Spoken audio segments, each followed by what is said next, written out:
ॐ ध्यायेत् हृदम्बुजे देवीं तरुणारुणविग्रहां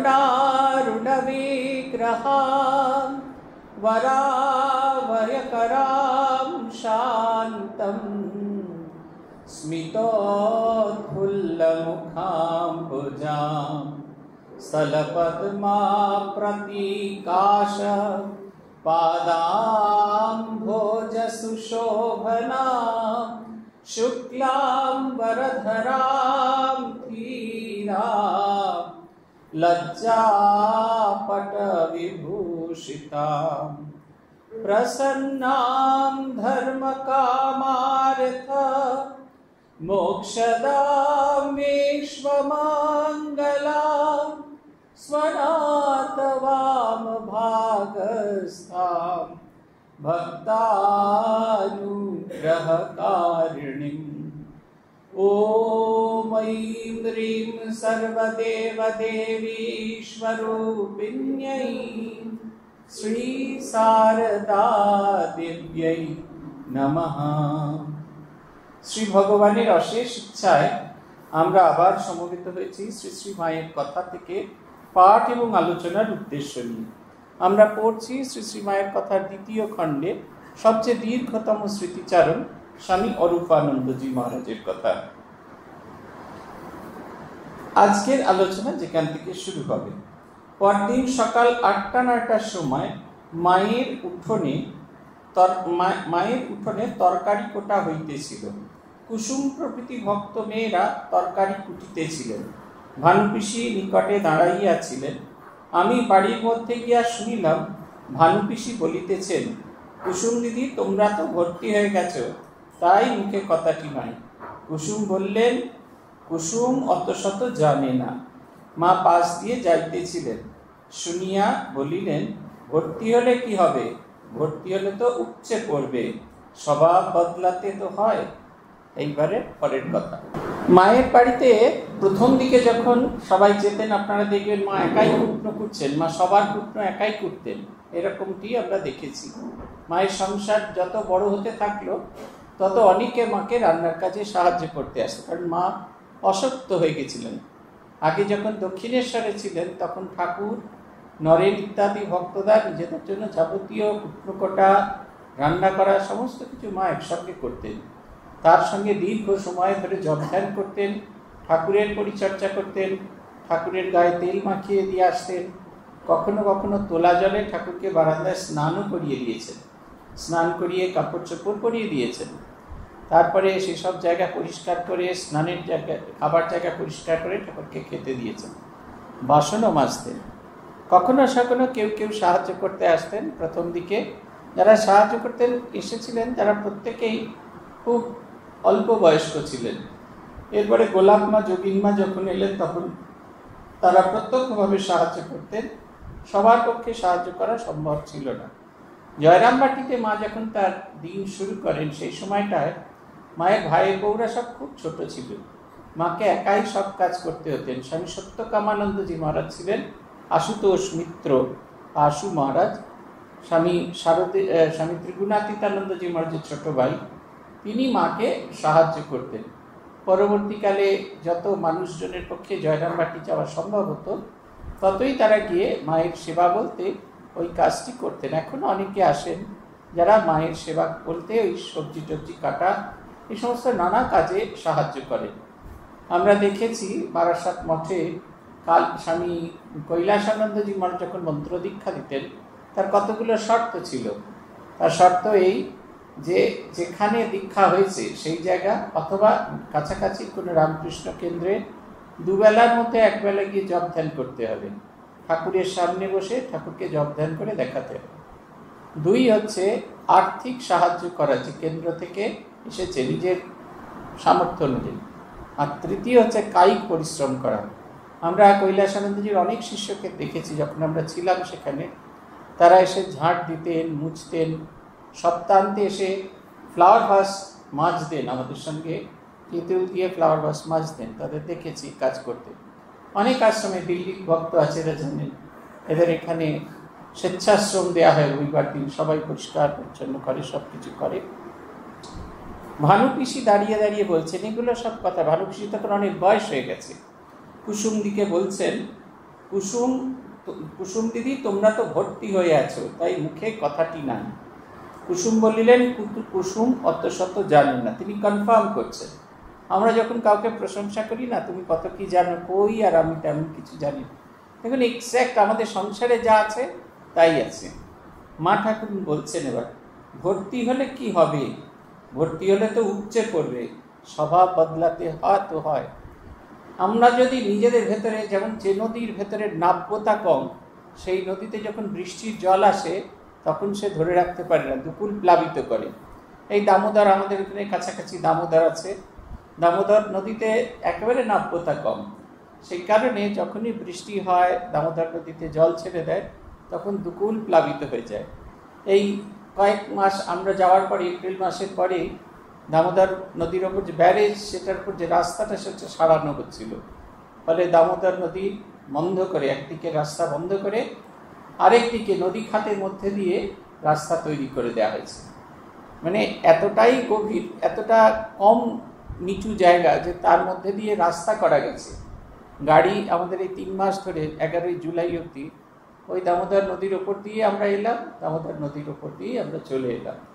পলি পড়তে পড়তে, পাথর সব জমাতে জমাতে তারপর রাস্তা হয়েছে, কিন্তু একটা শক্ত বেসমেন্ট আছে, সেখানে কখনো নদীর কোনো গভীরতা নেই।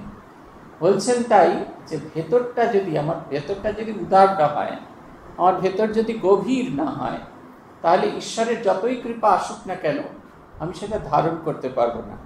ঠাকুর উদাহরণ দিচ্ছেন, লক্ষ্মী আমাদের হাতিশায়ের সুখসায়রের কথা ঠাকুর বলছেন হাতিশায়ের সুখসায়রে এত গভীরতা, তাতে যদি হাতিও নামে এতটুকু বোঝা যাবে না। আপনারা কামারপুকুর যান, অবশ্যই দেখে আসবেন, কি বিশাল বড় দিঘি। আমাদের ওখানে এরকম বড় বড় দিঘি আছে।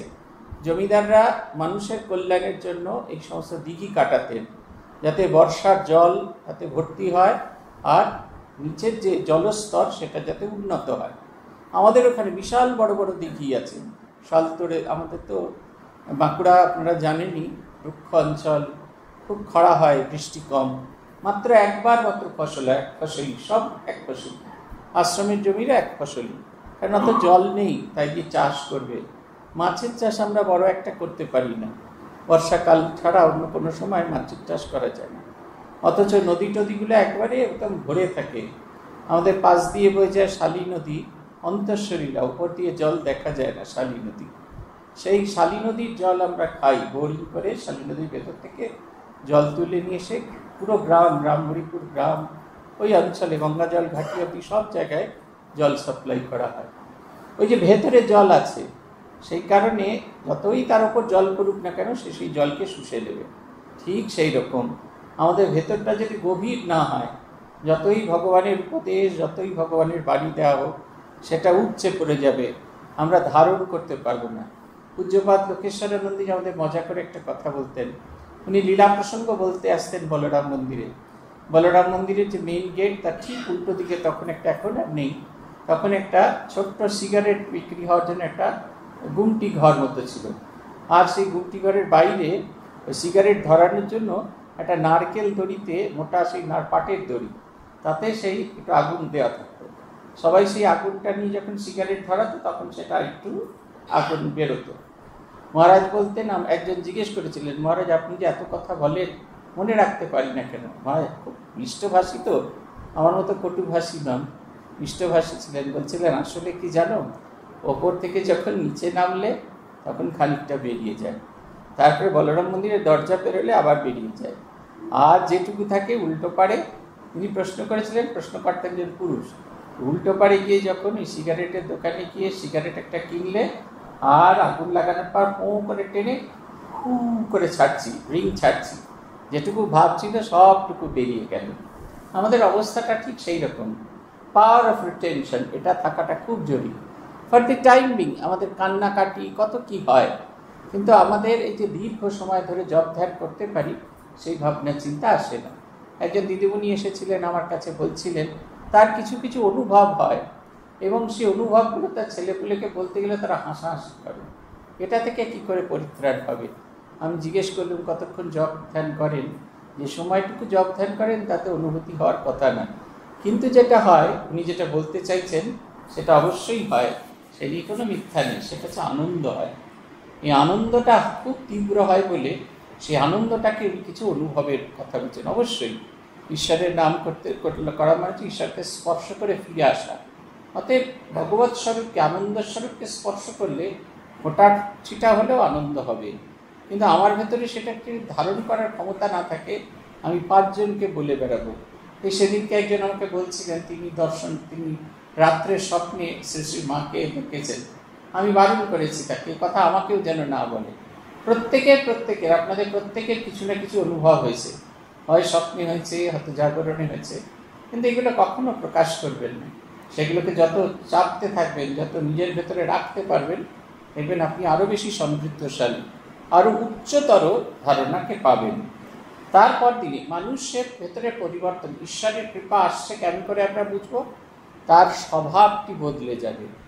গলার স্বর, যে যারা আছেন, যারা আমাদের ব্রহ্মজ্ঞানীরা বলেন, ব্রহ্মজ্ঞানীদের গলার স্বর খুব মিষ্টি হয়। পূজ্যপাদ বিরজানন্দজির কথা আমাদের অবলানন্দজি বলতেন, এত মিষ্টি কথা, এত মিষ্টি স্বর। আত্মস্বামীর কাছে শুনেছি কেদার বাবার কথা, স্বামী অচলানন্দজির কথা, এত মিষ্টি স্বর, গলার স্বর মনে হচ্ছে শুনতে থাকি। কাশীশ্বরানন্দজির কাছে মায়ের গলার স্বর কেমন শুনছি, উনি বলেছিলেন মায়ের সব দাঁত তখন পড়ে গেছে, একটু ফক ফক করে কথা বলে, কিন্তু এমন মিষ্টি, এমন একটা কমান্ডিং ভয়েস, মনে হয় শুনি, আরও শুনি, আরও শুনি। বলছেন আমি সব কথা মায়ের বুঝতে পারছি না, কিন্তু গলার স্বরের ভেতরে এত মিষ্টতা, মনে হচ্ছে প্রাণ ভরে যাচ্ছে সেই শব্দ শুনতে শুনতে।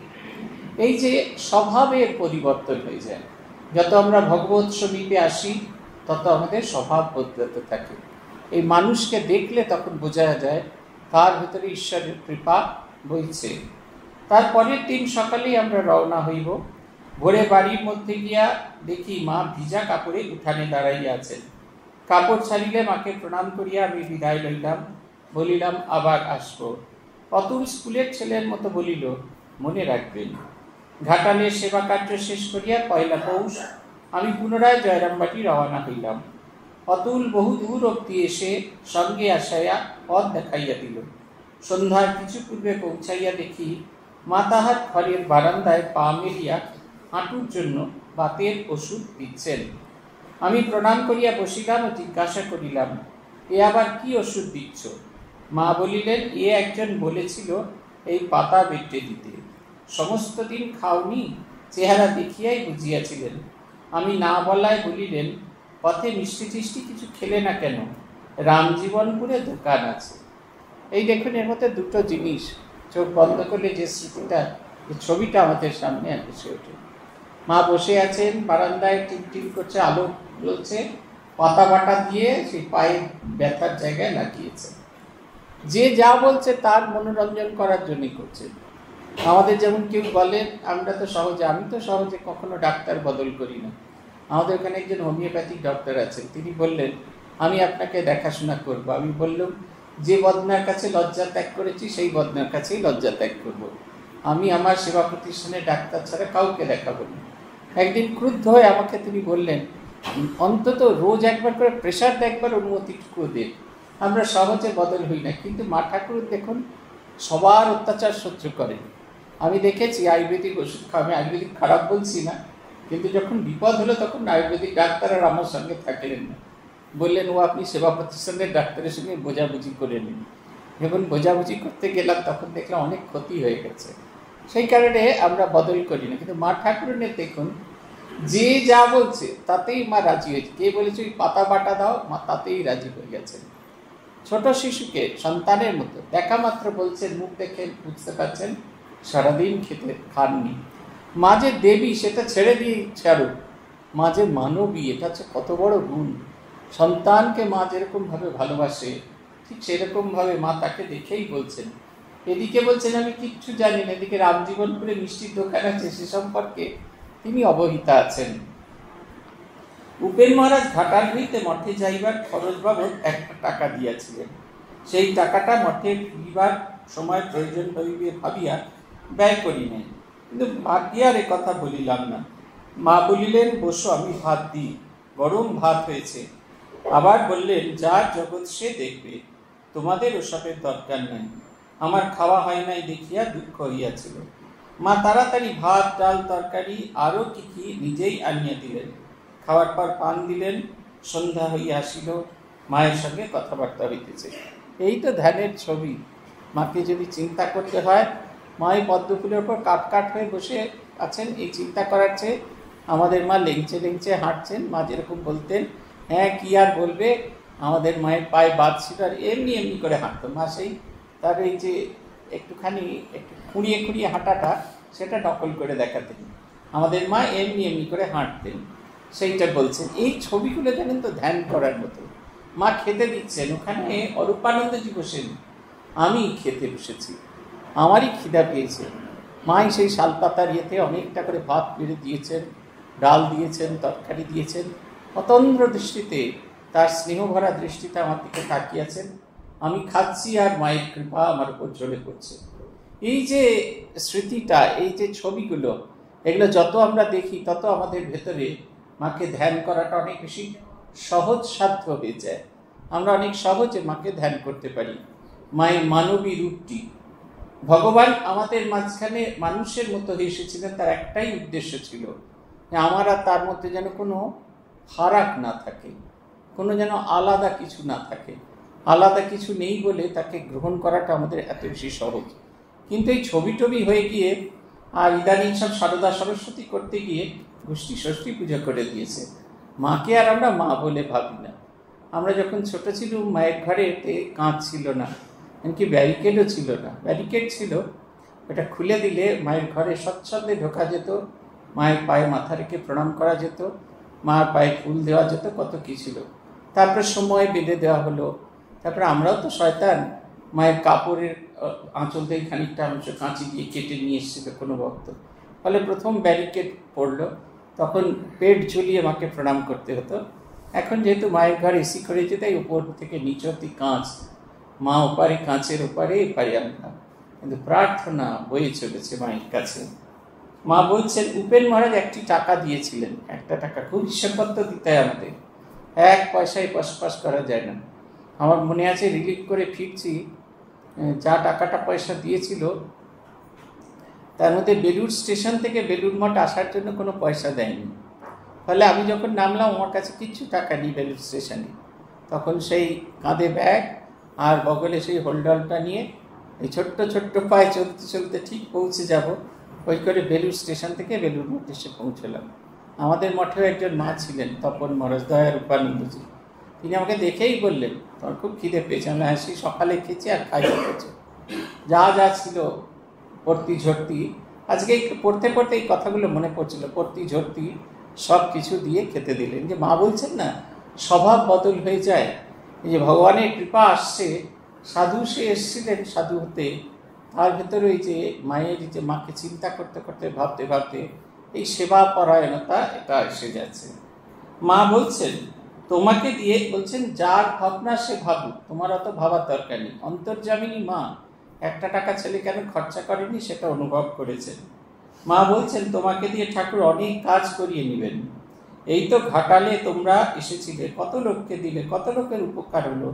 কাজ শেষ হলে সময়ে আপনার ধন তিনি আপনার কোলে টেনে নেবেন। দেখুন, একটা রিলিফ সার্ভিস দিয়ে আমাদের জীবনের গল্প তিনি বলছেন।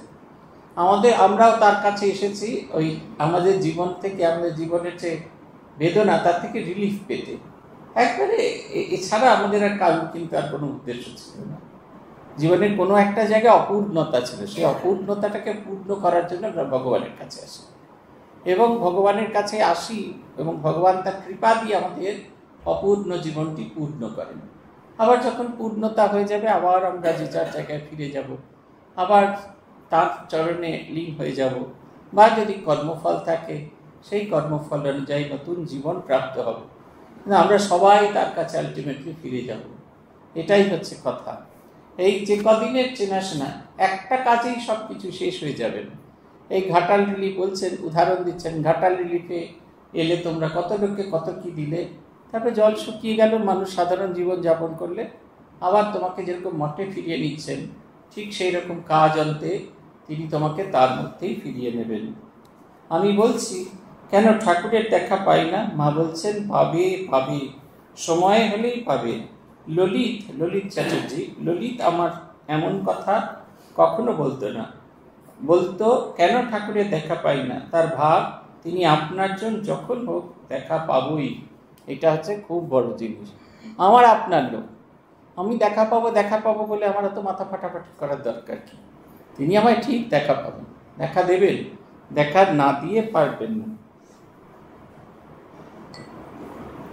সেই আমাদের অক্ষয় কুমার সেনের একটা গান আছে, সাধে কি রামকৃষ্ণ পুঁজি, সেইখানে আছে, সদাই পাছু পাছু ফিরে। তিনি আমার পেছন পেছন ফিরে যাচ্ছেন, আমাকে খুঁজে চলেছেন, আমাকে তাকে খুঁজতে হচ্ছে না, তিনি আমাকে খুঁজছেন। অতএব আমার চিন্তা কিসের আছে? তিনি আমাকে তো খুঁজছেন। শুধু আমার খোঁজাটাও জুড়লে খুব জয়েন্ট ভেঞ্চার হয়, আদারওয়াইজ তিনি তো আমাকে খুঁজছেন। আমি এত চিন্তা করব কেন? আমার কাজ তাকে ডেকে যাওয়া, আমার কাজ ভগবানকে চিন্তন করা, স্মরণ করা। আত্মস্থানন্দজি বলতেন যে কৃপা করাটা ভগবানের কাজ, আর কাজ করাটা তোর কাজ। তুই যদি ভগবানের কাজটাও করতে থাকিস, কেন আমায় কৃপা করছে না, তাহলে তো নিজের কাজটা করা হলো না। তার চেয়ে মন দিয়ে তুই তোর কাজটা কর, তোর পার্টটা খেল। তারপরে তিনি ঠিক, যেমন দাবাতে একজন দান দেওয়ার পর আরেকজনকে দান দিতেই হবে, নাহলে খেলা এগোবে না। অতএব ভগবানকে কৃপা করতেই হবে, নাহলে খেলা এগোবে না। মা বলছেন, আমি বলছি, মা দেখো আমার যাতে ভালো হয়, যেন শুদ্ধা ভক্তি হয়। কি সুন্দর প্রার্থনা, ভক্তি, শুদ্ধা ভক্তি চাইছেন। মা বলছেন, হবে হবে, শুদ্ধা ভক্তি হবে। একখানি কম্বল দিয়া বলিলেন, এই কম্বল নাও রাত্রে গায়ে দেবার জন্য। আমি জিজ্ঞাসা করলাম, এ কার কম্বল? মা বলিলেন, আমারই, আমি ব্যবহার করি। আমরা আমাদের নিজেদের জিনিস অন্যকে দিতে পারি না, ভাবি না থাক, ওকে দিয়ে কি হবে, অন্য আরেকটা জিনিস দিই। আমাদের ওখানে জানেন তো, রামহরিপুরে সব কলকাতার বড় বড় বাবারা মায়েরা সব পুরনো জামা কাপড় দেয়, কি সুন্দর করে বলেন, একেবারে জানেন তো নতুনের মতো আছে। আরে বাবু, নতুনের মতো থাকলে তুমি ব্যবহার করো, যে জামা কাপড় তুমি নিজে ব্যবহার করতে পারছো না, সেই জামা কাপড় কেন অন্যকে দেবে? আমরা খুব সহজে নিজেদের পুরনো জিনিস, যেটা অব্যবহার্য, আমার কাজে লাগছে না, অন্যকে দিয়ে দিই। অথচ আমার ব্যবহার করা ভালো জিনিস মরে গেলেও কাউকে দেবো না, যতক্ষণ না ছেড়ে যাচ্ছে ততক্ষণ অব্দি কাউকে দেবো না। এই যে দিয়ে দিচ্ছেন, তিনি ব্যবহার করে, তার হয়তো কষ্ট হবে, উজাড় করে দিয়ে দিলেন। আমরা যখন বারাসাত মঠে ছিলাম, তখন সকালবেলা বাসন মাজতাম, মঙ্গল আরতির পরে। ছাদের ট্যাঙ্কের জল ভীষণ ঠান্ডা, রোজ বাসন মাজতাম, যতটুকু বাসন থাকতো বাইরে এসে মাজতাম খোলা জায়গার মধ্যে। একদিন আমাদের মহন্ত মহারাজ ছিলেন, ধর্মদানন্দজি, মন্দিরে জপ করে ফিরে যাচ্ছেন, হঠাৎ করে ফিরে যাচ্ছেন, আবার ফিরে এলেন। এসে দেখছি আমার কাছে এগিয়ে আসছেন, আমি যেন না দেখার ভান করে বাসন মেজে যাচ্ছি। আমি ভাবছি আমার বাসন মাজার কোয়ালিটিটা দেখছেন, তা নয়। তিনি এসে আস্তে করে সেই বালতিতে জল রাখা ছিল, তার মধ্যে আঙুল ঢুকিয়ে বলছেন, কি ঠান্ডা রে। তাহলে হ্যাঁ মহারাজ, ট্যাঙ্কের জল খুব ঠান্ডা। উনি আস্তে আস্তে নিজের ঘরে ফিরে গেলেন। উনি যখন এসেছিলেন তমলুক থেকে, ফেয়ারওয়েলে ওনাকে একটা ওই যে সেই ইমার্শন হিটারকে প্রেজেন্ট করেছিল, সেটা নতুন, বললেন এটা নতুন, তোরা ব্যবহার কর। আমি এত বোকা, একবারও জিজ্ঞাসা করলাম না আপনার কি হবে। পরে দেখলাম উনি আর সকালে স্নান করেন না, সকালবেলা 2 বালতি জল নিয়ে গিয়ে ছাতে রেখে দেন, রোদ্দুরে সেটা তপ্ত হয়, সেই গরম জলে 11টার সময় উনি স্নান করেন। তবু তিনি উৎসর্গ করে দিলেন। এই যে এক একটা দধিচি মুনি নয়, রাশি রাশি দধিচি মুনি আছেন, আমরা সকলের গল্প জানি না। এরকম 100 দধিচি মুনি দিয়ে তৈরি হয়েছে রামকৃষ্ণ সাম্রাজ্য। আর তার অধীশ্বরী, তিনি আমাদের তার জীবন দিয়ে দেখিয়ে দিয়ে গেছেন কেমন করে পরার্থে জীবন যাপন করা যায়। 3রা পৌষ, জয়রামবাটি। মা তাহার ঘরের সামনে বারান্দার দ্বারে সম্মুখে বসিয়া পান সাজিতেছিলেন। সেখানে উদ্বোধনে গেছিলাম, দেখলাম পান সাজা হচ্ছে, লম্বা একটা প্লেটের ওপর 80টা পান একসঙ্গে একযোগে সাজানো হচ্ছে। আমার খালি মায়ের কথা মনে পড়ছিল, মা রোজ 100 খিলি করে পান সাজান, একসঙ্গে 40টা করে পান সাজা হচ্ছে। ওই দুবারে 80টা পান সাজাবে। মা রোজ নিজে একা 100 খিলি পান সাজতেন। আমার এটা খুব ছিল যে কী করে সাজেন। তারপরে দেখলাম কায়দাটা, দেখলাম একটা প্লেটের মধ্যে রেখে পরপর পরপর সব একটা করে সব কটায় চুন লাগানো হচ্ছে, খয়ের দেওয়া হচ্ছে, মশলা দেওয়া হচ্ছে, পরপর হচ্ছে। তারপরে দুজন সাধু মিলে সেটাকে পাকাচ্ছেন বসে বসে। বেলা প্রায় 9টা, আমাকে মুড়ি খাইতে দিয়াছেন, খাইবার পর কথা কইতেছেন।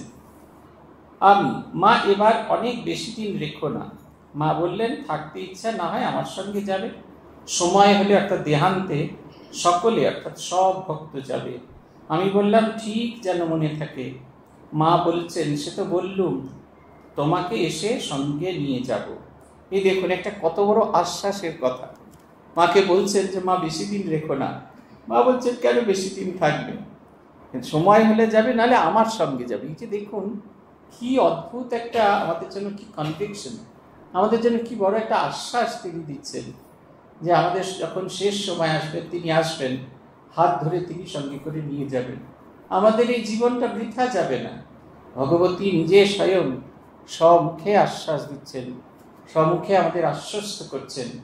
এই মরজগৎ থেকে যখন ছেড়ে যাব, অমৃতময় জগতে যাত্রা করব, অন্য কোথাও কিছু নয়। আমি বললাম, এবার আমাকে নিয়ে যাও, পরের বার ঠাকুর যখন আসবে তখন সঙ্গে যাব। মা হেসে বললেন, আমি তো আর আসছি না।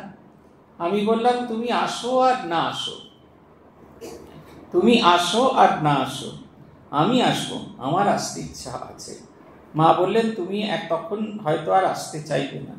এই জগতে কি আর আছে, কোন জিনিসটা ভালো বলো না। তাই ঠাকুর সজনে খাড়া ডাঁটা পলতা শাক এইসব ছাড়া আর কিছুই খেলেন না। মুখে সন্দেশ দিতে যেতুম, বলতুম, ওতে কি আর আছে, সন্দেশেও যা, মাটিও তাই। এই যে বলছেন, জীবন যেতে যেতে একটা সময় দেখবেন জীবনের প্রতি, জীবনের ভালো ভালো জিনিসগুলোর প্রতি আমাদের আসক্তি হয় না। আমাদের অর্থনীতিতে একটা সূত্র বলা হয়, আমার খুব প্রিয় সূত্র বলে আমি বারবার বলি, law of diminishing marginal utility, ক্রমহ্রাসমান প্রান্তিক উপযোগিতা বিধি। এই নাগের বাজার থেকে বেরোলেন, এই যে কি দোকানটার কি নাম, এই যে সত্য কি নাম, মুখটার কাছে একটা দোকান আছে না, হ্যাঁ এই দিদিরা বলতে পারে, এই মুখটাতে যে দোকান, যেদিকে আমার, হ্যাঁ গণপতি স্টোর্সের সামনে একজন কমলা লেবু নিয়ে বসে আছেন, 100 পয়সা দিয়ে কিনলেন। কমলা লেবু খেতে খেতে মনসা মন্দিরের পাশ দিয়ে সরু রাস্তা দিয়ে ক্লাবের কাছে গেলেন, গিয়ে দেখলেন আবার ওখানে বসে আছে, 97 পয়সা দিয়ে কিনলেন। আবার কমলা লেবু খেতে খেতে, এবার স্পিডটা তো কম, আগেবারে ফাস্ট খেয়েছেন, গলি যেতে যেতে খাওয়া শেষ হয়ে গেছে, এবার কিনলেন, এবার ধীনা করে খাচ্ছেন। তারপরে এই সুভাষচন্দ্রের মূর্তির কাছে গিয়ে দেখলেন 93 পয়সা, আবার একটা কিনলেন। তারপরে সেখানে মোড়ের মাথায় সুজিতবাবু ফ্রিতে দিচ্ছেন, আপনি নিচ্ছেন না, কারণ এই ভোগ করতে করতে করতে করতে ভোগের প্রতি আমাদের আকর্ষণগুলো চলে যায়। সোহানন্দজির জীবনের গল্প শুনেছি। উনি যখন দিল্লি আশ্রমের অধ্যক্ষ ছিলেন, যখন কেউ সাধু হতে আসতো, সঙ্গে সঙ্গে রবিবাবু ছিলেন ভলেন্টিয়ার, তাকে সঙ্গে করে সাধুটিকে দিল্লি করলবাগে পাঠাতেন। সেখানে গিয়ে সেরা দোকান থেকে জামা কাপড়, উত্তরীয়, ধুতি, জুতো সব কিনে নিয়ে আসতেন। তা রবিবাবু নিজে খুব কৃপণ ছিলেন। তিনি একদিন জিজ্ঞেস করে ফেললেন, মহারাজজি এরকম ভালো ভালো জিনিস দিচ্ছেন, তো যদি চলে যাবে, কিন্তু জীবনের প্রথমেই ভোগ করে নেওয়া ভালো। ওই ভোগটাকে সাপ্রেস করে সারা জীবন সাথে একটু একটু করে ভোগ করাচ্ছে, প্রথমেই ভোগ হয়ে যাওয়া ভালো। এই কাপড় চোপড়, জামা কাপড়, এগুলোর প্রতি আর কোনো আসক্তি থাকে না। দেখুন তিনি বলছেন, তাই মা বলছেন, তুমি আর তো এখন বলছো আসবে, কিন্তু এই যে জীবনের যাবতীয় কষ্ট ভোগ করতে করতে এই মরদেহে আর আমাদের ফিরে আসতে ইচ্ছে করে না। ঠাকুর এলেও মা বলছেন, আমি আর আসবো না। তুমি ঠাকুরের কথা কেন বলছো, তার কি তুলনা? মা বলছেন, ঠাকুর ওই কারণে কেবলমাত্র ভালো জিনিস কিছু খাননি, ওই সজনে ডাঁটা পলতা শাক এসব খেতেন। তখন ঠাকুরের মুখে মিষ্টি দিলে তিনি বলতেন, থুতু করে ফেলে দিতেন, বলতেন, এতে কি আছে, মাটির সমান, অসার বস্তুতে ভালোবাসার প্রয়োজন নেই। মা বলছেন, তাই তো, অমর আরেকটা কি আছে, থাকলে তো হতো। ঠাকুরের সঙ্গে তুলনা করছেন মা, তাতেও তিনি বলছেন, মা বলছেন, তাই তো, তাঁর সঙ্গে কি আর তুলনা করা যায়? এই সময় বরদা মামা মাকে চিঠি পড়িয়া শোনাইতে আসিলেন। এই চিঠির মধ্যে আমার সেজ ভাইয়ের চিঠি ছিল, তাহাতে আমাকে বাড়ি পাঠাইতে মাকে অনুরোধ করিয়াছেন। চিঠিখানি সংক্ষিপ্ত হইলে ভাষা ও ভাব বেশ ছিল। শুনিয়া মা বলিলেন, আহা কেমন লিখেছে। আমাকে বলিতেছিলেন, কেন সংসারে থাকবে, ঘরকন্যা করবে, টাকা করবে, আমাকে পরীক্ষা করিতেছিলেন। আমি বললাম, মা ওগুলো আর বলো না। মা বললেন, তা এত লোক সংসার করছে, তুমি না হয় করতে। আমি তখন কাঁদিতেছি, দেখিয়াই সকরুণ হইয়া বলিতে লাগিলেন, কেঁদো না বাছা, তোমরাই ভাগ্যবান, তোমরাই ভগবান। ভগবানের জন্য কে সব ত্যাগ করতে পেরেছে। ঈশ্বরের শরণাগত হলে বিধি খণ্ড হয়ে যায়। তার নিজের কলম নিজে হাতে কাটতে হয়। ভগবান লাভ হলে কি আর হয়? দুটো কি সিং বেরোয়, না সদাসৎ বিচার আসে, জ্ঞান চৈতন্য হয়, জন্ম মৃত্যু তরে যায়। তবে লাভ এছাড়া কে ভগবানকে দেখেছে? কার সঙ্গে ভগবান কথা কইছেন? ভাবে দর্শন, ভাবে কথাবার্তা, সব ভাবে হয়। আমি বললাম, না মা, এছাড়াও কিছু আছে, প্রত্যক্ষ লাভ। মা বললেন, সে এক নরেন পেয়েছিল, তাঁর অর্থাৎ ঠাকুরের হাতের মুক্তির চাবি ছিল। আর কি জপ ধ্যান করা, আর ঠাকুরকে ডাকাই তো বলিয়াই আবার সহাস্যে বলিতেছেন, আর ঠাকুরই বা আছে কি, তিনি তো চিরদিনই আপনার জন্য। আমি বললাম, মা দেখো যেন আমার ঠিক হয়, অমনটি আপনার। মা বললেন, তা কি আর বারবার বলতে হয়? দৃঢ়তার সঙ্গে হবে। এইখানে দেখুন, মা খুব পরিষ্কার করে সূত্রাকারে বলছেন, কিন্তু একেবারে খুব সহজ সরলভাবে আমাদের জীবনের গল্পটি বলে দিচ্ছেন। এই যে বাড়ি থেকে চিঠি এসেছে, আর মা বলছেন, মা পরীক্ষা করে ভিড়ে করে দেখছেন, ভালো তো, যাও না, সকলে সংসার করেছে। আমার মনে আছে একটি ছেলে এখন সন্ন্যাসী হয়ে গেছে। সে যখন প্রথম রবীন্দ্রভারতী বিশ্ববিদ্যালয় থেকে যেদিন পরীক্ষা শেষ হয়ে চিঠি আসে, MA পরীক্ষা শেষ করে বেলুন মঠে এসে, ভারী সুন্দর দেখতে। আমরা তখন ট্রেনিং সেন্টার, আমরা খুব মজা করে বললাম, কেন রে সাধু হতে আসবি কেন? তখন এসে কথা বলবে বলে এসেছে। বাড়ি ফিরে যা, তো বাবা কি করে? না, ওষুধের দোকান। আর বাঁকুড়া ছেলে তো সব কথা হ করে। আনলাম যে হ আর বটে বলে। তা আমরা বললাম যে কি করিস, বাবা কি করেন? বলো, বাঁকুড়া ওষুধের দোকান আছে। আর কে আছে? হ্যাঁ, ছোট ভাই আছে। কি করে সে? ওই দাঁতে ডাক্তারি করে ব্যাঙ্গালোরে। আর কেউ নেই সংসারে? বলছে না, বোন আছে, বিয়ে হয়ে গেছে। আমরা বললাম, তাহলে কেন সাধু হতে আসবি? বাড়ি যা। চুপ করে আমাদের দিকে তাকিয়ে আছেন। বাড়ি যা, বাড়ি গিয়ে বিয়ে কর, একটা টুকটুকে বউ নিয়ে আসবি, মাঝে মাঝে আসবি, প্রণাম করবি, প্রণাম দিবি।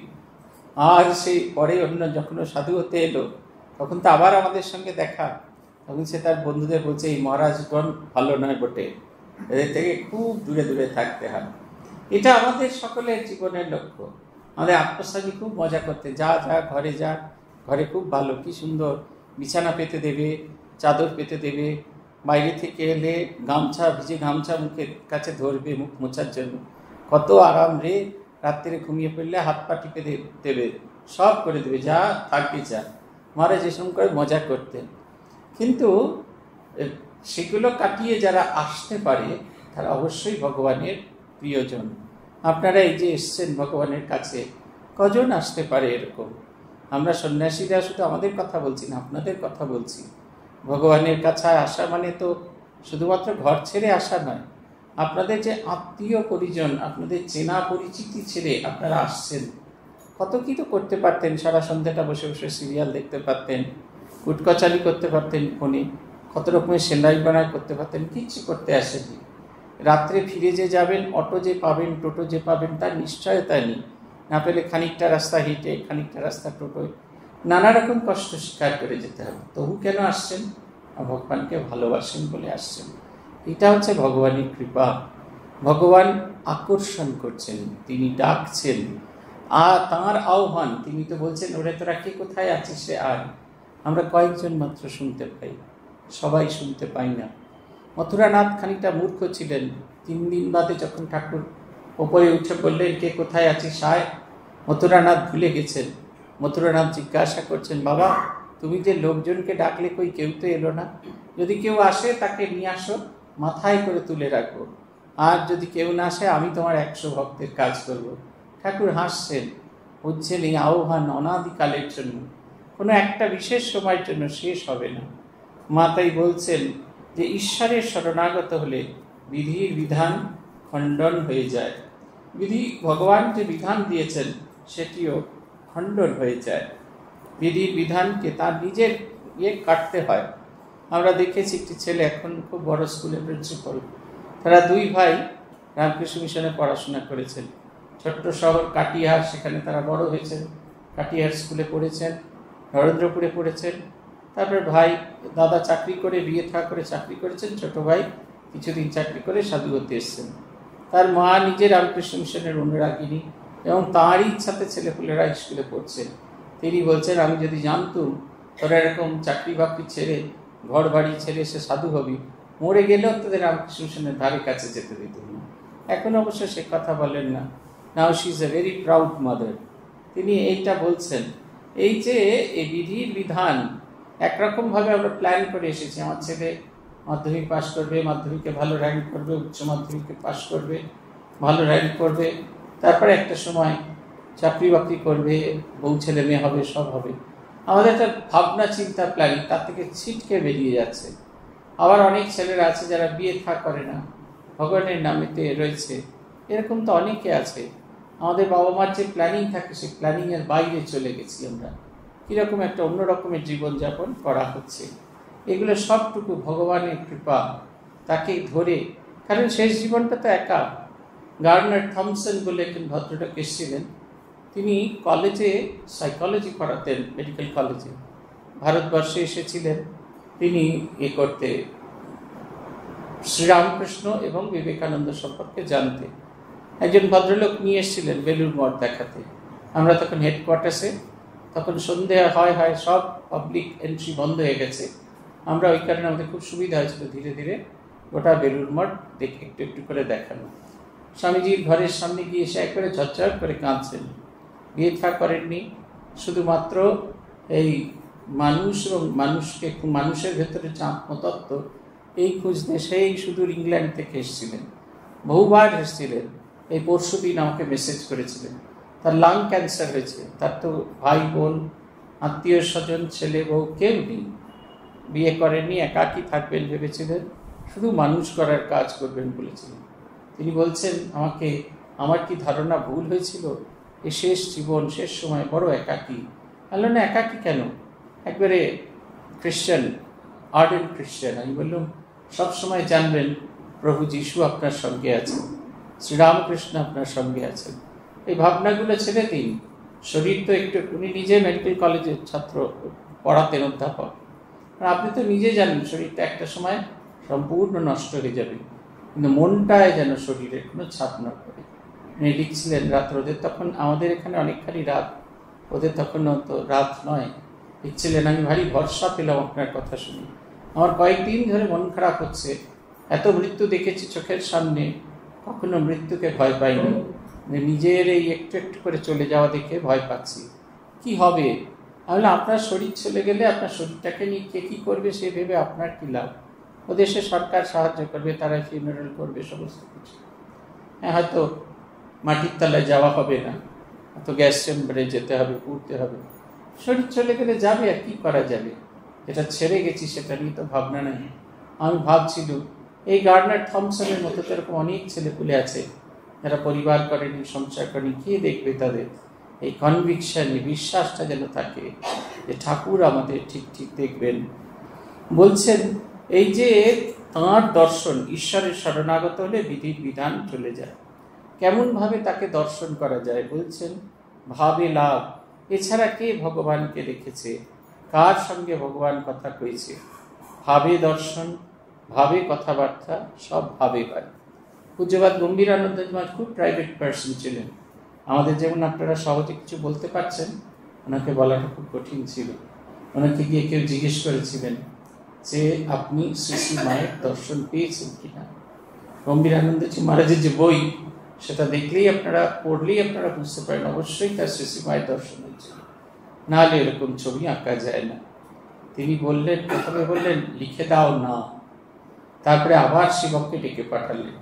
তাকে বললেন, তাকে বলো যে আমি এই চোখ দিয়ে দেখি, ভাবের চোখ দিয়ে দেখেছি।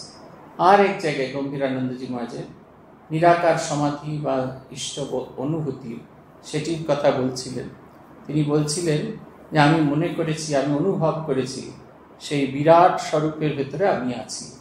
অর্থাৎ তিনি সবটুকু জুড়ে আছেন, তার মধ্যে আমার অস্তিত্ব আছে। আমি তার মধ্যে ঈশ্বরময় সত্তা, সেটি তিনি দেখেছেন। আত্মস্থানন্দজিকে আমরা জিজ্ঞেস করেছিলাম, আপনার কোনো দর্শন হয়েছে? প্রথমে সহজে বলতে চাইলেন না, তারপরে একদিন অনেক খোঁচাখুচি করার পর বললেন, সকালে ঠাকুর প্রণাম করতে গিয়ে দেখছি, মুখ তুলে দেখি পদ্ম ফুলের ওপর একজন সত্যিকারের দাড়িওয়ালা মানুষ বসে আছে। আমি গ্রিল দিয়ে দেখছি, কাঁচ দিয়ে দেখছি, এরকম করে দেখছি, এরকম করে দেখছি।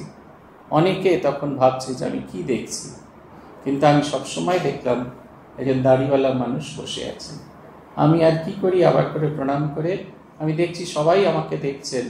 সবাই ভাবছে আমি বোধহয় কিছু ত্রুটি দেখছি।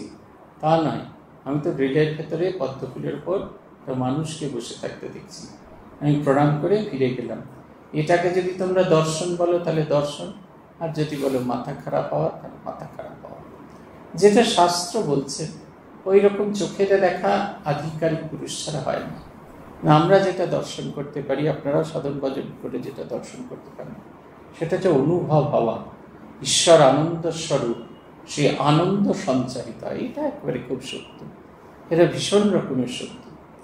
ঈশ্বরকে যত চিন্তা করবেন, যত ভাববেন, তার সেই আনন্দ স্বরূপটা আপনার ভেতরে সঞ্চারিত হবে। যতই আপনি যাই কিছু করুন না কেন, এই আনন্দ থেকে আপনি কখনো বিচ্যুত হবেন। জীবন আপনার তছনছ হয়ে যাক না কেন, এই আনন্দটা আপনার ভেতরে সব সময় থাকবে। কোনো কিছু সেই আনন্দকে কম করতে পারে না। ভাবে দর্শন হলে মানুষের ভেতরে এই অদ্ভুত পরিবর্তন আসে। ঈশ্বরের যে ভাব, ঈশ্বরের যে গুণ, সেগুলোকে আমরা আপনাতে আপনাতে ভগবতময় হয়ে যাই। মা বলছেন সে এক নরেন পেয়েছিল, তার হাতে অর্থাৎ ঠাকুরের হাতে নরেনের মুক্তির চাবি ছিল। মা বলছেন আর কি, জপ ধ্যান করা, ঠাকুরকে ডাকাই তো। এ বলছেন প্রসেসটা কত সহজ। ভগবানকে অনুভব করতে গেলে বিশেষ কিছু দরকার নেই। জপ ধ্যান করা, ঠাকুরকে ডাকা, দুটো কাজ বলছেন। জপ ধ্যান করা মানে তাকে যে দেখবো, তাকে যে অনুভব করব, তার জন্য ক্ষেত্র প্রস্তুত করা। যত জপ ধ্যান করতে থাকবো তত আমাদের ভেতরটা পরিচ্ছন্ন হতে থাকবে। আর তাকে ডাকা, শরণাগত তোমা বিনা আর এই জগতে কেহ নাই, কিছু নাই গো, আমার উপরানো যাহা চাই, তুমি তাই গো। সেই তাকে অনুভব করতে হলে তার বসার যে আসন, সেটাকে ঠিক করতে হবে। আছেন রবীন্দ্রনাথের গানে, লক্ষ্মী যখন আসবেন তখন কোথায় তারে দিবিরে ঠাই, দেখেছে আপন পানি, পদ্মটি নাই। তাকে বসার জন্য তার সেই পদ্মটিকে প্রস্তুত করে রাখতে হবে। সেটা যদি না রাখতে পারি তাহলে ঘুম পাবে। তাহলে দেখবেন সাধন ভজন যখনই হবে তখনই ঘুম পেতে থাকবে। এইটা হচ্ছে কথা। মা বলছেন, আমি বলছি মা দেখো যেন আমার ঠিক হয়, অমনিটি আপনার, অমনটি আপনার। মা বলছেন তা কি আর বলতে হয়, দৃঢ়তার সঙ্গে হবেই হবে। কিরকম আপনার? মা বলছেন যে আরে ঠাকুরেই বা কি আছে, তিনি তো চিরদিনই আপনজন। আলাদা করে তো ভগবান নন, তিনি আমাদের চিরকালের আপনার জন, তিনি আমাদের নিজের জন। তাকে এতবার করে বলতে হবে কেন? বাবাকে যখন গিয়ে কিছু বলতে হয় না, মাকে গিয়ে বলতে হয় মা খিদে পেয়েছে খেতে দাও। মা যেমন দেখলেই বুঝতে পারেন, ঠিক সেই রকম তিনি আমাদের আপনার জন। যখনই আমাদের কৃপা হবার, তার কৃপা করার মতো আমি যোগ্য হয়ে উঠবো, আপনি দিয়ে দেবেন। মা বলছেন না, ঠাকুরের গল্পে আছে যে ছেলে যখন বাবা বড় হয়ে যায়, বাবা মা আপনা থেকে হিস্সা ফেলে দেয়, তাকে ভাগ দিয়ে দেয়, তার ভাগটা দিয়ে দেয়। আমাদের যেটা করণীয় সেটা হচ্ছে যোগ্য হয়ে ওঠা, তার কৃপাকে ধারণ করার মতো যোগ্য হয়ে ওঠা। আর যখনই আমরা যোগ্য হয়ে উঠব তখনই আমাদের হবে। চৌঠা পৌষ জয়রামবাটিতে মা বলছেন, রাত্রে মায়ের ঘরে কথা হইতেছে, মা তক্তপোষে শুইয়াছেন, বেদান্তের কথা উঠিতেছে। আমি বললাম নামরূপ ছাড়া আর কিছুই নয়, জড় পদার্থ বলে কিছুই প্রমাণ করা যায় না। তাই শেষে বলে ঈশ্বর টিশ্বর কিছু নেই। আমার মনের ভাব ঠাকুর মা এসবও মিথ্যে। মা শুনিয়াই আমার কথার ভাব বুঝিতে পারিয়াছেন। অমনি বলিতেছেন, নরেন বলেছিলেন, মা যে জ্ঞানে গুরুপাদপদ্ম উড়িয়ে দেয় সে তো অজ্ঞান। গুরুপাদপদ্ম উড়িয়ে দিলে জ্ঞান দাঁড়ায় কোথায়? তুমি জ্ঞান চচ্চড়ি ছেড়ে দাও, তাকে কে জানতে পেরেছে? সুখ, ব্যাস, শিব, পদ্ম, ডেউ, পিঁপড়ে। আমি বললাম, না, জানবার ইচ্ছা আছে, কিছু কিছু বুঝতেও পারি, কি করে বিচার বন্ধ হবে? মা বললেন, ঠিক ঠিক পূর্ণ জ্ঞান না হলে বিচার যায় না। এটা হচ্ছে কথা। তারা ধারণা করে বলছেন এই দ্বৈত সত্তার জন্য আমাদের সবটুকু হচ্ছে। আমাদের যতক্ষণ দ্বৈত সত্তা থাকবে ততক্ষণ পর্যন্ত আমরা ঈশ্বরকে পাবো না। দ্বৈত সত্তা মানে আমি আর তুমি, এই তুমিটাকে ওড়াতে হবে, আমিটাকে ওড়াতে হবে। আমিটাকে আমরা কিছুতেই ওড়াতে পারি না, আমিটাকে ওড়াতে পারি না বলে সবটা তুমিময় না হয়। আমাদের যে সাধন ভজন করার পদ্ধতিতে বলা হয় না, আমার মুখ যেদিকে আমার ইষ্টের মুখও সেই দিকে। ভেবে দেখুন, তিনি যদি আপনার মতো এমনি করে বসে থাকেন, তাহলে আপনি শুধু তার পিঠটুকুই দেখতে পাবেন, আর তার মুখটুকু দেখা হবে না। তার মুখটুকু দেখতে হলে কী করতে হবে? আপনাকে আপনার শরীর থেকে বেরিয়ে আসতে হবে। তাহলে যতক্ষণ আপনি আর তিনি বসেছিলেন তখন এটা তুমি আর আমি ছিলাম, আর যখন তাকে দেখছি তখন আমি বেরিয়ে গেলে এটা তুমিময় শরীর। আমার এই শরীরটা সবটুকু তুমিময়। পূজা যখন করা হয় সেখানে একটা জায়গায় ন্যাস করা হয়, আংরিং ক্রোং ইয়ংরং লঙ্গং সং সং সং ও হংস। শ্রীরামকৃষ্ণ, এই দেহ হচ্ছে শ্রীরামকৃষ্ণের, এই প্রাণ হচ্ছে শ্রীরামকৃষ্ণের, এই ইন্দ্রিয়গুলো হচ্ছে শ্রীরামকৃষ্ণের। যা কিছু ইন্দ্রিয় যে কথা, বাক, মন, চক্ষু, শ্রোত্র, প্রাণ ইন্দ্রিয়, যা কিছু সব তার, এটা সব শ্রীরামকৃষ্ণের, কোনোটাই আমার নয়। এটা মন্ত্র হিসেবে বলা হচ্ছে, কিন্তু এটা অনুভব করতে বলা হয়। আমার এই শরীরটা শরীর নয়, এটা স্বয়ং শ্রীরামকৃষ্ণ। শ্রীরামকৃষ্ণই শ্রীরামকৃষ্ণের পুজো করছেন। পূজ্য এবং পূজক এক আসনে বসেছেন, এক জায়গায়, এক স্তরে উন্নীত হয়েছেন। বলছেন না, রাজা সবারই দেন মান, সে মান আপনি ফিরে পান। মোদের খাটো করে রাখেনি কেউ কোনো অসত্যে, নইলে মোদের রাজার সঙ্গে মিলব কি সত্যে। আমরা সবাই রাজা, আমাদেরই রাজার রাজত্বে। রাজা আমাদের সবাইকে রাজার পুত্র, আমরা কোটাল পুত্র নই, আমরা সবাই রাজার পুত্র। আমাদের এটা স্ট্যান্ডার্ড, আমরা এর চেয়ে ছোট হতে পারি না, আমাদের অন্যরকম কিছু করতে নেই। যখনই দেখবেন মনের ভেতরে খারাপ কোনো চিন্তা আসবে, মনের মধ্যে কূট চিন্তা আসবে, সবসময় ভাববেন শ্রীরামকৃষ্ণ আমায় কৃপা করেছেন। সেদিনকে একজন বলছিলেন, আন্দুলে গেছিলাম, আমার মাথায় একটু হাত রাখুন। আমি বললাম, দীক্ষা হয়েছে? বললেন, হ্যাঁ দীক্ষা হয়েছে। আমি, কার কাছে? ভূতিসানন্দজি মহারাজের কাছে দীক্ষা হয়েছে। আমি বললাম, দীক্ষার সময় মায়ের অস্থি ছুঁয়ে দিতেন মাথায়। মায়ের অস্থি ছুঁয়ে দিচ্ছেন মানে ওটা হচ্ছে পরশপাথর, লোহার শরীর আমাদের, লোহার তরবারি, তাতে এই পরশপাথর স্পর্শ করছেন। লোহার তরবারি আমার সোনার হয়ে গেছে, আমার সেই স্বভাবটা যায়নি, তা দিয়ে আমি মানুষের ক্ষতি করতে পারি না। আমার চেহারাটা তরবারির মতোই আছে, কিন্তু এ দিয়ে জীব হিংসা করা যায় না। ঠিক সেই রকম সবসময় ভাববেন, তিনি আমায় স্পর্শ করেছেন, আমার গুরু আমায় স্পর্শ করেন, স্বয়ং মা আমায় স্পর্শ করেছেন, স্বয়ং ঠাকুর আমায় স্পর্শ করেছেন। আমি তো সোনার হয়ে গেছি, এই জগৎ সংসারের কোনো কিছু আমায় স্পর্শ করতে পারে না। পেতলের যদি, ঠাকুরকে বলছেন না কলসি রোজ মাজতে হয়, তো তারপরে বলছেন কলসি যদি রোজ না মাজা যায় তাহলে তাতে দাগ পড়ে যায়। ঠাকুর বলছে কলসিটাই যদি সোনার হয় তাহলে কি করা যাবে? এই নিজেকে সোনা, আমাদের সোনাতে রূপান্তরিত করেছি। আমাদের যেটা করা দরকার সেটা হচ্ছে নিজের গুণ দিয়ে তার ভিতরে সে ঔজ্জ্বল্যতা জগতের কাছে প্রকাশ করতে পারা। এইটা আমাদের একমাত্র চেষ্টা। এই দেখবেন আগেকার দিনে আমরা বলতাম সোনার দুর্গা, এখন আছে বিভিন্ন অনেক বাড়িতে সোনার দুর্গা আছে। সোনা খুব একবার পথপথে ধাতু, তাতে খাদ মেশাতে হয়। যেখানে খাদ কম, সোনার ভাগটা বেশি, ঔজ্জ্বল্যতার কারণে সেটা সোনার দুর্গা বলা হয়। আগেকার দিনে যত গোপাল মূর্তি ছিল চুরি হতো পুরনো বাড়ি থেকে, কারণ তাতে সোনার ভাগ বেশি আছে, সেটা বিক্রি করে টাকা পাওয়া যেত। তাই আমাদের তিনি সোনার মানুষে রূপান্তরিত করেছেন, সেটা তিনি রূপান্তরিত করেছেন, আমাকে অনুভব করতে হবে। স্বামী ব্রহ্মানন্দজি ঠাকুরের শরীর চলে যাওয়ার পর খুব তপস্যা করছেন বৃন্দাবনে। আমাদের বিজয় কৃষ্ণ গোস্বামী বলছেন, ঠাকুর তো আপনাদের সব দিয়েছেন, তাহলে এত সাধন ভজন করার কি দরকার?